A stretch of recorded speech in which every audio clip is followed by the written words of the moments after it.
આ વૃક્ષનું ભાગ્ય હતું જેની નીચે અનંત બ્રહ્માંડ અધિપતિ તો બિરાજિત થયા અને આ વૃક્ષ નીચે પુરુષોત્તમ નારાયણ બિરાજતા હોય અને જેટલા આ માંગરોળની ધરતી ઉપર મુમુક્ષુ આત્માઓ આવ્યા બધાય સ્વામિનારાયણ ભગવાનનો પહોંચ્યા અને સ્વામિનારાયણ ભગવાને સૌથી પહેલા પોતાના ઐશ્વર્યોની રેલમછેલ કઈ કરી હોય કે માંગરોળની ધરતીમાં આ પવિત્ર મહાપ્રસાદની આ આમલી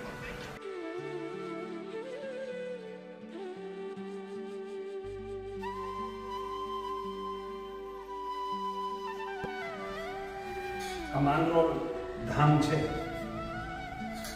સમુદ્રના કિનારાને વડી અને પવિત્ર પ્રસાદીની ભૂમિ છે. ભગવાન સ્વામિનારાયણ આજ આમલીના વૃક્ષ નીચે બેઠા હતા. સાંજના 5 વાગ્યા હતા અને પનિહારીઓ પાણી ભરીને આવતી હતી.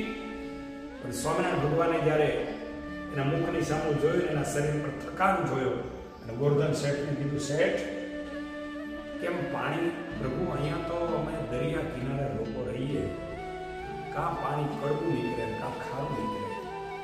અને ત્યાર પછી ભગવાન સ્વામિનારાયણ પોતે આ જે પુરાણની એક ભાવ હતી એ ભાવનું ઉત્કર્મ કરી અને ભગવાન શ્રી હરિનો સ્પર્શ થયો અને આજ પણ આટલા વર્ષો પછી પણ આજ પ્રસાદીની ભાવનું પાણી જે કોઈ યાત્રિકો આવે એના ઉપયોગમાં આ પ્રસાદીનું મીઠું ટોપરા જેવું પાણી આજ પણ હરિભક્તો આનો ઉપયોગ કરી ઠાકોરજીના થાળ, સંતોની રસોઈ, હરિભક્તો બધામાં પ્રસાદીનું પાણીનો ઉપયોગ થાય છે. અને આ પાણીનો સ્પર્શ કરી, આ પાણીનું પાન કરી અને અનંત જીવો ધન્ય ભાગી બને છે. એ આ મોક્ષદાયી એવી માંગરોળની ધરતીની પ્રસાદીની ભાવને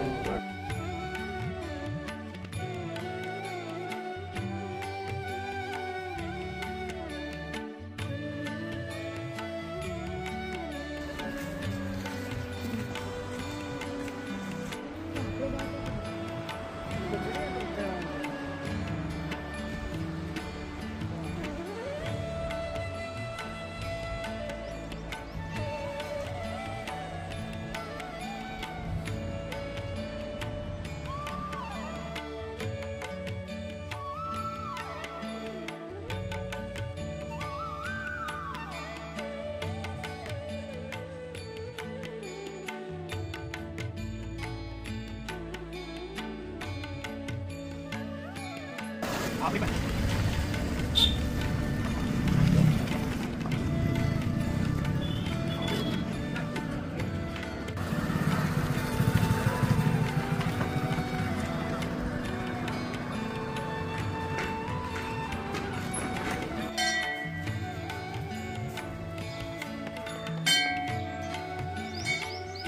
એને સદાવ્રત જે ચાલુ કરેલું એ આ ભૂમિમાં ચાલુ કરેલું અને પછી અહીંયા મહારાજ એ પણ સ્વામીના કહેવા પ્રમાણે સદાવ્રત આપતા હતા.